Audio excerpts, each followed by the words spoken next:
Back here at Port Isabel, where our countdown to kickoff show is nearing what you would call halftime, but we're not even near halfway through what we're getting ready to cover. Big time football coming up. Yeah, absolutely. In District 31 5A, what you can say about this district is that every team that did not make the playoffs is improved this year, which means it is going to be wide open.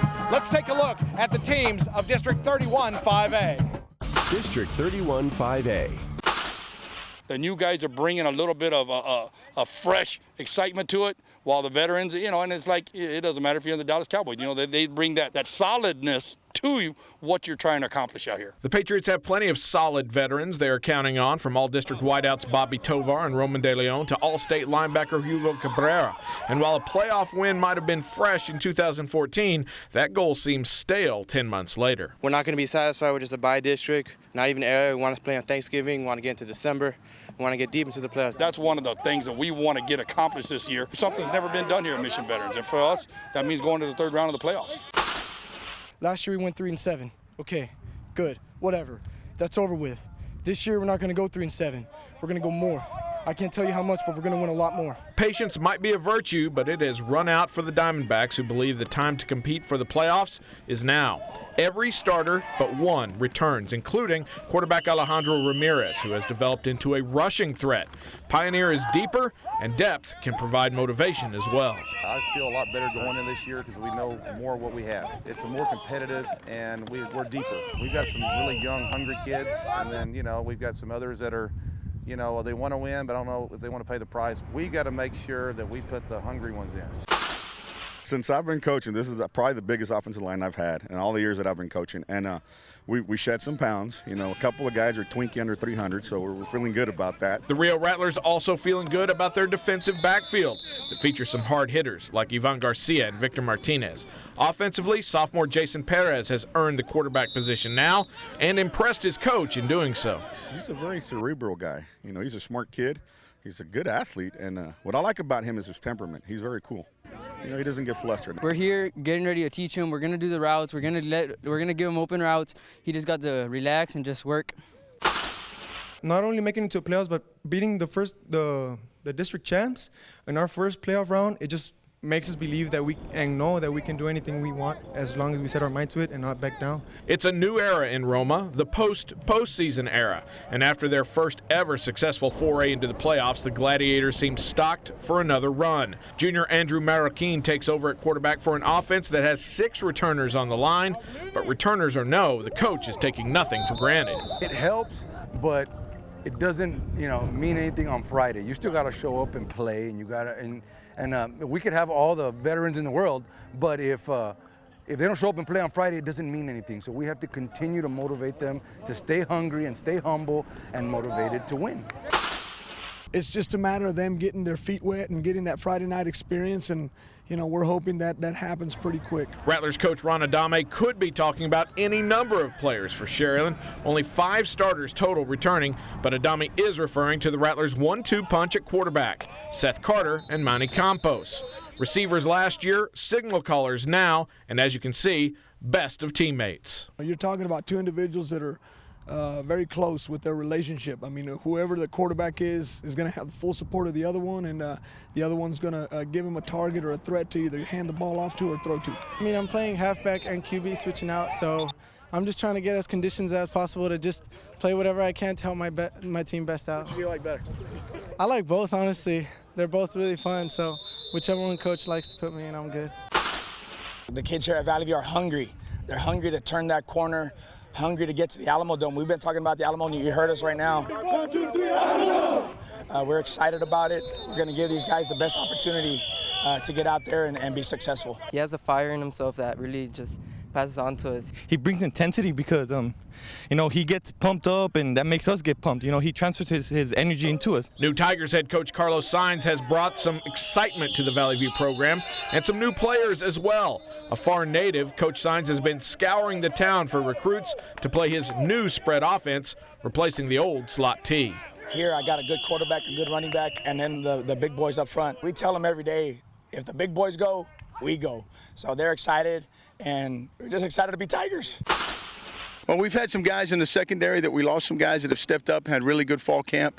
We have some offensive linemen that have responded and have to come a ways, and then we got to replace a quarterback position. And the SaberCats have replaced their old quarterback with another old quarterback.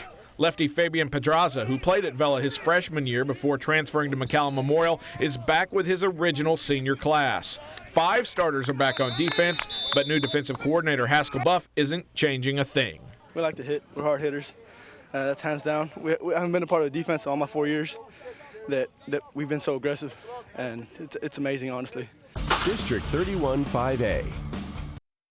Yeah, I tell you, Joe, that district definitely all about the quarterbacks. There are so many good ones in there, and some of them even have 2 good ones on that team. Which is no secret about that district. We've watched Sherryland pull that trick for the past 3 or 4 years, and so to have 2 quarterbacks seems to be the norm, and why not in that district hand the torch to the next team with 2 quarterbacks? Absolutely. Now, when we come back on Countdown to Kickoff, we're going to talk more about District 31 5A and who we think will be making the playoffs in that wide open district. It's all when we come back on Countdown to Kickoff.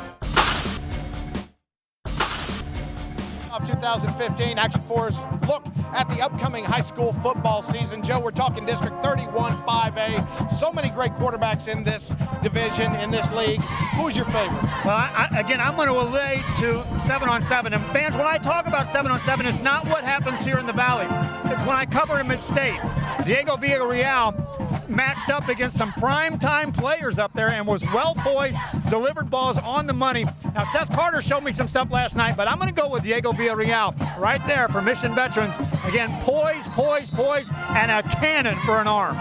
Yeah, Diego Villarreal, definitely a good one. I tell you what, Sherryland has pretty much cornered the market on the double quarterback, but I really like what they're doing with Seth Carter and Manny Campos. Those guys are best friends. They're both great. They both have incredible arms. They both can run. I think Sherryland is going to get it done with those 2 as well. And Ron Adame knows how to handle a 2-quarterback system, and those guys watched it happen, so they're not strangers. They're not saying, hey, what is this? We gotta be on the team, and we're not competing, but we are. Yeah, so if any team's going to pull it off, maybe I can. The interesting one to me is Fabian Pedraza, the big lefty, has left McCallum Memorial. He's back where he was as a freshman. That is Edinburgh Vela. What do you look for Pedraza from Vela this year? If he gels with these players quick, and I mean takes control of them and runs the offense, then it's just a major step up for what could be the best team in that district anyway, hands down, and that's Vela. But again, can he come back to a team? Can he get in the mix? Or you're talking egos here when all of a sudden you're looking at, okay, a star player returns.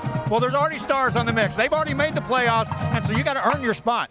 Definitely. Now, let's go ahead and talk about our predictions. Mario Aguirre is the beat writer for the Monitor. Couldn't join us, but we do have his picks. Let's go ahead and I've got a big surprise, I guess, because I've got Roma winning this district outright. I love what I saw when I went over there the other day. They've got a strong team. I've got them winning. You've got Mission Veterans winning. Mario's got Edinburgh Vela winning. We've got 3 different winners across the board. I think across the board, they're all going to beat each other. And who's left standing? Well, that's just how we kind of threw them in a hat and pull them out. But what you see in Roma is what I look for when fans ask me who's going to make the longest run in the playoffs. And friends, every year I talk about it over and over. Size, size, size. Do they have the beef up front to handle the big schools coming down with the athletes? And evidently, Roma has the size and a defense that may just do that. Yeah, Vela's got a great quarterback. Mission Veterans has got a great quarterback. Sherryland's got 2 great quarterbacks.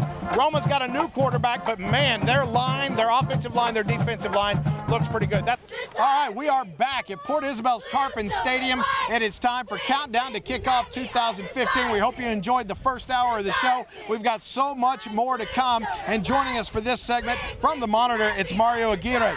Mario, we apologize. We went ahead and gave out your picks for 31 5A, but I want to hear your thoughts behind going with Vela first to win the district, Veterans, then Sherryland, and then I believe you had Roma in 4th place. Yeah. Your thoughts on that district? I mean, Vela returns a lot of key players on both sides of the ball. They replace a quarterback in Eber Lopez, but they have capable players there. Their wide receiver course is one of the best in district. I think they have enough pieces back to be able to get number 1. And with Sherryland losing a lot of their depth with the split, I think that paves the way for Vela to get number 1. Yeah, that's the end of the 25-game district winning streak that Sherryland has right now, Joe. If you think that's going to happen, I think it is. Well, I thought it early, but I watched them last night against Harlingen, they've got more talent than you think. It's the question, big question, do they have size? Because they don't have much size that I saw. Yeah, what are your thoughts on Fabian Pedraza, the new quarterback for Vela? I mean, he has 10 games experience having played at McAllen Memorial. He would be the front runner, I think, to get the job at Edinburgh Vela. He had the majority of the snaps yesterday in the live action.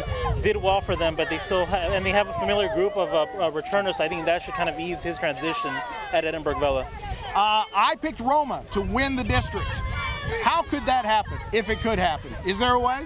I think if it does happen, it's because of their passing game. They have it this year. They have a wide receiver there too, as opposed to last season where their all-district receiver got hurt. They couldn't pass the ball. They were ground and pound, but this year they have the passing game. They threw for over 130 yards yesterday in their scrimmage, so they're showing signs of that. So I think if they do compete for district title, it'll be because of their passing game now. It's our look at District 31 5A. We are coming right back. We're not even close to done on Countdown to Kickoff. We'll be right back right after this.